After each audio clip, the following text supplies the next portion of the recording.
नमस्कार दोस्तों।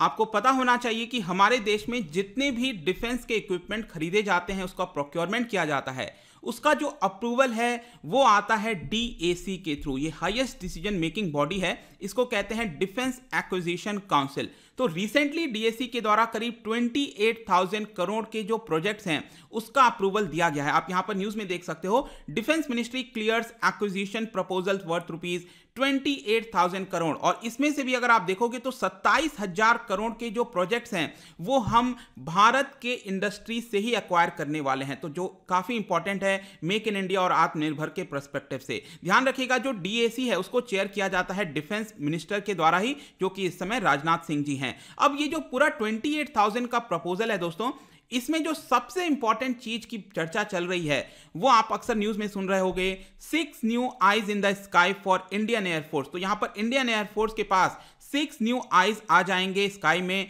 और इसको बिल्ड किया जाएगा डीआरडीओ के द्वारा। तो ये है क्या बेसिकली, जैसा कि आप यहां पर तस्वीर में देख सकते हैं कि एक एयरक्राफ्ट है और इसके ऊपर ये रडार सिस्टम इंस्टॉल किया गया है। तो इसका मेन काम क्या होगा, अभी प्रेजेंट में भारत के पास कितने इस तरह के सिस्टम हैं, यहां पर हम अगला स्टेप क्या लेने वाले हैं, हर एक चीज मैं आपको डिटेल में यहां पर बताऊंगा। तो काफी कुछ जानने को है, चलिए आगे बढ़ते हैं। मैं हूं अंकित अग्रवाल और अपडेट के लिए आप मुझे फॉलो कर सकते हैं इंस्टाग्राम, फेसबुक और ट्विटर पर। मेरे लेक्चर की हर पीडीएफ आपको फेसबुक पर तो मिलेगी ही, प्लस साथ में आप मेरा टेलीग्राम चैनल ज्वाइन कर सकते हैं by searching Ankit Agarwal official. और अगर आप यूपीएससी की तैयारी कर रहे हैं तो आपके लिए सुनहरा मौका है, स्टडी IQ लैब के लिए स्मार्ट कोर्सेज, जिसके थ्रू आप अपनी प्रिपरेशन और भी ज्यादा अच्छे तरीके से कर सकते हैं। सबसे पहले देखते हैं दोस्तों यहां पर हुआ क्या है। तो जैसा कि आपको पता है कि जो हमारी इंडिजीनियस डिफेंस इंडस्ट्री है वो कोई बहुत ज्यादा अच्छा नहीं परफॉर्म कर रही थी, लेकिन ये वाला जो एक्विजिशन होने वाला है इसकी वजह से काफी मेजर बूस्ट मिल सकता है। आप कंपेयर करके देख सकते हो, जैसे कि अगर हम रफेल की बात करें, 36 रफेल जेट्स की,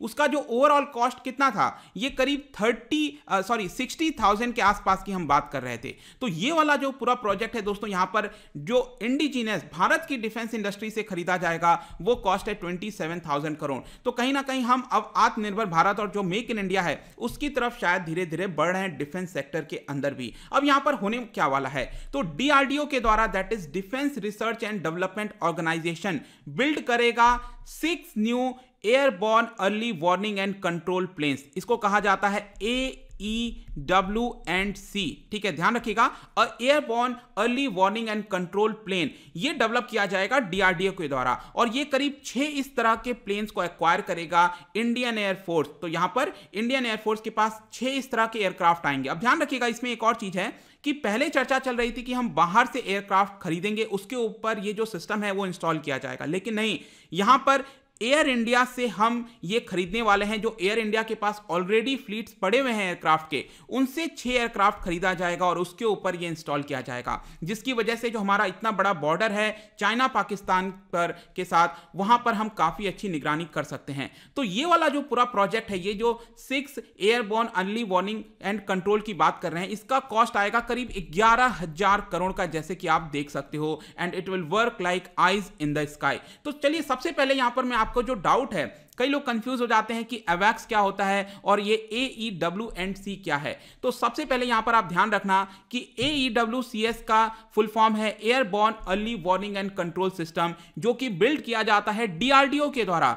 और जब हम बात करते हैं AW&CS की, ये बिल्ड किया जाता है इजराइल के द्वारा। AW&CS का फुल फॉर्म है airborne warning and control system. देखिए दोनों सेम चीज है, लेकिन थोड़ा सा अंतर मैं आपको बताता हूं। जैसे कि मेन काम क्या होता है इस तरह के इक्विपमेंट का, कि जो एयरक्राफ्ट है, जैसा कि आप देख सकते हो, ये एयरक्राफ्ट है, इसके ऊपर ये वाला रडार सिस्टम, ये गोल सा रडार सिस्टम आप देख रहे हो, ये इंस्टॉल कर दिया जाता है। अब जब हम रडार की बात करते हैं तो इसका मेन काम क्या होता है, पता लगाना कि आसपास कोई बाहर से मिसाइल तो अटैक नहीं कर रहा है, कोई ड्रोन से अपना निगरानी तो नहीं कर रहा है, मतलब जिस प्रकार की चीजें हैं, ऑब्जेक्ट है, वो हम पता लगा सकते हैं। फॉर एग्जांपल यहां पर ये आपका एयरक्राफ्ट जा रहा है और दूर से यहां पर कोई मिसाइल लॉन्च करने वाला है, लॉन्च कर चुका है। तो यहां पर ये जो एयरक्राफ्ट है, जहां पर ये रडार सिस्टम लगा हुआ है, तो वो क्या करेगा, रडार पल्सेस, जो रेडियो पल्सेस होते हैं आपके, वो भेजा जाएगा और उस ऑब्जेक्ट से ये वापस लड़कर आ जाएगा, जिससे हम पता लगा सकेंगे तुरंत कि किस प्रकार का ऑब्जेक्ट वहां से आ रहा है। क्या ये मिसाइल है,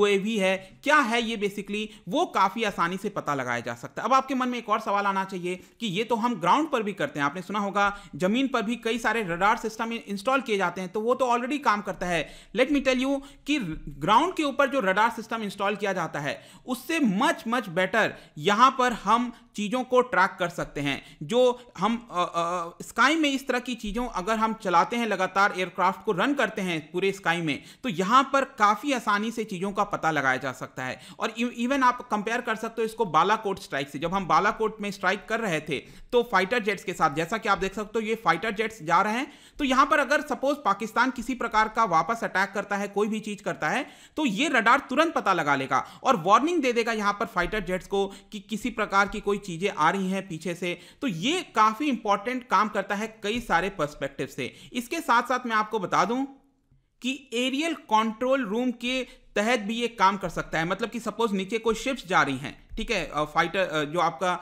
एयरक्राफ्ट कैरियर्स होते हैं, कई सारी जो शिप्स हैं उसको भी यहाँ पर प्रोटेक्ट कर सकता है। वो उसके साथ साथ चल सकता है और देख सकता है कि किसी प्रकार की थर्ड यहाँ पर पार्टी के थ्रू यहाँ पर कोई चीजें अटैक तो नहीं की जा रही हैं। तो काफी इंपॉर्टेंट होता है। अब यहाँ पर देख लेते हैं दोस्तों, ये जो AEW&CS है ये DRDO ने बिल्ड किया है इसको, और इसको आप अक्सर सुनते होंगे न्यूज में नेत्रा के नाम से। नेत्रा ये बेसिकली AEWCS है, मतलब हमारे खुद के द्वारा डेवलप किया हुआ है। लेकिन इसमें क्या है, इसमें 270 डिग्री का कैपेसिटी है, रोटेशन कैपेसिटी है। मतलब कि सपोज ये एयरक्राफ्ट इधर जा रहा है तो जो हमें प्रोटेक्शन है वो 270 डिग्री तक मिलेगी, पूरा 360 डिग्री। मतलब पीछे से अगर यहां पर सपोज कोई अटैक कर रहा है तो ये हम पता नहीं लगा सकेंगे। 270 डिग्री तक ये रेंज रखता है, मतलब कि इतने जो है आपका प्रोटेक्शन हमें मिल जाएगा, लेकिन पूरा नहीं मिल पाएगा। लेकिन ये जो इजराइल के द्वारा डेवलप किया गया है ये 360 डिग्री रोटेशन कैपेसिटी रखता है, ये आप यहां पर ध्यान रखिएगा। अब यहां पर क्वेश्चन आता है कि हम इसके ऊपर कौन सा इंस्टॉल कर रहे हैं। जो हम एयर इंडिया से खरीदेंगे उसके ऊपर क्या हम AEWCS वाला इस्तेमाल करेंगे या फिर इजराइल वाला करेंगे। तो यहां पर हम खुद का जो AEW&C है इसको हम इंस्टॉल करेंगे। अब पहले बात चल रही थी कि हम एयरबस से, जो कि यूरोपियन फर्म है, उससे A330 का जो एयरक्राफ्ट है वो खरीदेंगे, उसके ऊपर इंस्टॉल किया जाएगा। लेकिन यहां पर जो रिसेंट खबर आई है उसमें बताया गया है कि एयर इंडिया की जो फ्लीट है उससे हम परचेस करेंगे 6 एयरक्राफ्ट, और हो सकता है इसमें से या तो A319 होगा या फिर A321। मतलब ऑलरेडी जो एयर इंडिया के पास एयरक्राफ्ट है उसी पर इंस्टॉल किया जाएगा। और ये कुछ इस प्रकार का दिख सकता है, जैसे एयर इंडिया का एयरक्राफ्ट है और यहां पर जो है आपका इंस्टॉल किया जाएगा रडार, और ये आपका फ्लाई करता रहेगा, काफी लंबे समय तक फ्लाई कर सकता है और निगरानी रख सकता है कि किसी प्रकार की गतिविधि तो नहीं हो रही है बॉर्डर के उस पार। लेकिन फिर यहां पर आप एक क्वेश्चन करोगे कि यहां पर ये तो 270 डिग्री का ही प्रोटेक्शन देता है, कैपेसिटी है इसकी, लेकिन नहीं। लेट मी टेल यू, जो DRDO centre for airborne studies lab है वो यहां पर प्रोजेक्ट चला रहे हैं, और ये वाला जो इंस्टॉल किया जाएगा 6 नए एयरक्राफ्ट पर, ये ज्यादा एडवांस होगा। And let me tell you, जो पिछला वाला था वर्जन था नेत्रा वाला, उससे मोर केपेबल होगा ये, और बताया जा रहा है कि इसमें भी 360 डिग्री कवरेज होगी। अभी तक जो होता था वो 270 डिग्री कवरेज देता था, लेकिन जो नए वाले लगाए जाएंगे इसमें भी 360 डिग्री कवरेज का ही यहां पर इस्तेमाल किया जाएगा, और ये deep inside the enemy territory तक हमें निगरानी रखने में मदद कर सकता है। और ये जो पूरे प्रोजेक्ट चलाए गए हैं यहां पर, जैसा मैंने बताया, मेक इन इंडिया और आत्मनिर्भर भारत को ध्यान में रखते हुए किया गया है। यहां पर एक और चीज मैं आपको बता दूं कि करंट पोजीशन इस समय क्या है। तो करेंटली अगर आप देखोगे तो हमारे पास 3 फैल्कन एवैक्स हैं। देखिए, जो इजराइल से हमने एक्वायर किया है और जो एयरक्राफ्ट हमने यूज किया है वो रशिया का है। एयरक्राफ्ट हमने रशिया का यूज किया है, इल्यूशन 76 ट्रांसपोर्ट एयरक्राफ्ट, और उसके ऊपर यहां पर जो हमने फैल्कन लगाया है एवैक्स, वो हमने इजराइल से रडार सिस्टम खरीदा है। जैसे कि आप देख सकते हो ये इल्यूशन है, 76 ट्रांसपोर्ट एयरक्राफ्ट है, और उसके ऊपर ये जो रडार है ये इजराइल का रडार सिस्टम लगाया गया है। तो ये इस तरह के 3 हैं हमारे पास। इसके अलावा जो नेत्रा वाला एयरक्राफ्ट है जो 270 डिग्री की कैपेसिटी हमारे रखता है, वो हमने 2 एक्वायर किया हुआ है, और ये भी ऑलरेडी काफी अच्छा काम कर रहा है। और जो नए वाला होगा मैंने आपको ऑलरेडी बता दिया कि 360 डिग्री की इसकी रेंज होगी। और जाने से पहले यहां पर और भी कुछ अप्रूवल किए गए हैं DAC के द्वारा, डिफेंस एक्विजिशन काउंसिल के द्वारा। यहां पर एक तो जो शिप के थ्रू हम अनमैन्ड UAV लॉन्च कर सकते हैं ताकि मैरीटाइम पर और निगरानी किया जा सके, उसका 1000 करोड़ का अप्रूवल दिया गया है। इसके अलावा यहां पर आप डिफेंस मिनिस्टर का ट्वीट देख सकते हो, उन्होंने बताया है कि 28,000 करोड़ में से 27,000 करोड़ के जो आपका इक्विपमेंट खरीदा जाएगा जाएगा वो इंडियन इंडस्ट्री से खरीदा जाएगा। और रिसेंटली आपको पता है कि यहां पर जो पॉलिसी आई थी डिफेंस एक्विजिशन पॉलिसी 2020, उसके तहत यहां पर जो IDDM है, indigenous design development and manufacture category, इस कैटेगरी में हम खरीद रहे हैं। आपको पता होना चाहिए कि इसके अंदर कई कैटेगरीज होते हैं, जैसे कि आप देख रहे हो कि 2016 में डिफेंस रिलेटेड यह आपका पॉलिसी आया था, इसको कहा जाता था डिफेंस प्रोक्योरमेंट प्रोसीजर 2016, लेकिन रिसेंटली नया पॉलिसी लाया गया है DAP 2020। तो यहां पर आप देख पाओगे कि जो IDDM है, IDDM का मतलब है कि कितना परसेंटेज हम